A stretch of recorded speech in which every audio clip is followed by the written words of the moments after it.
Dubai అయితే కొత్త ప్లానింగ్‌తో ముందుకి వెళ్తున్నటువంటి పరిస్థితి ఉంది. ఒకటి 2 కోణాలు. నిన్న సౌదీ అరేబియాకి సంబంధించిన మంత్రి గారు చెప్తున్నటువంటి లెక్క ఏంటంటే, యెమెన్ నుంచి దుబాయ్ సాంతం విత్‌డ్రా అయిపోవాలి. యెమెన్‌లో హౌతీలు ఒక గ్రూపు, యెమెన్ ప్రభుత్వపు గ్రూప్ ఒకటి, అంటే సైన్యం అక్కడ గ్రూపులుగా. సౌదీ అరేబియా గ్రూప్ ఒకటి, దుబాయ్ గ్రూప్ ఒకటి. Saudi Arabia group, Dubai group కొట్టుకుంటే అది సౌదీ అరేబియా, దుబాయ్ దేశాల మధ్యన ఘర్షణ వాతావరణం లాంటి పరిస్థితి వచ్చేసింది.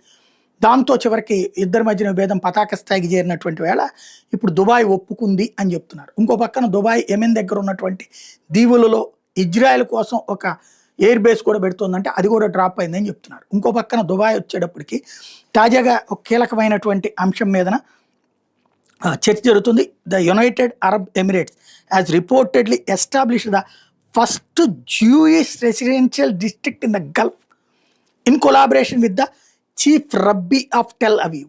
ఇది సంచలనాత్మకమైన అంశం. ముస్లిం దేశాలు, క్రైస్తవ దేశాలు యూదుల్ని అంగీకరించు. వాళ్ళ మీద గొడవ జరుగుతూ ఉంటుంది. ఇప్పుడు మన ఇజ్రాయెల్ మీద దాడి జరిగింది ఏంటిది వాళ్ళతోనే కదా. అట్లాంటిది వాళ్ళ కోసం గల్ఫ్లో ఒక నగరాన్నే సృష్టించి ఇస్తాం యూదులకి అన్నటువంటిది దుబాయ్ సిద్ధపడుతుంది అన్నది సంచలనం సృష్టిస్తుంది.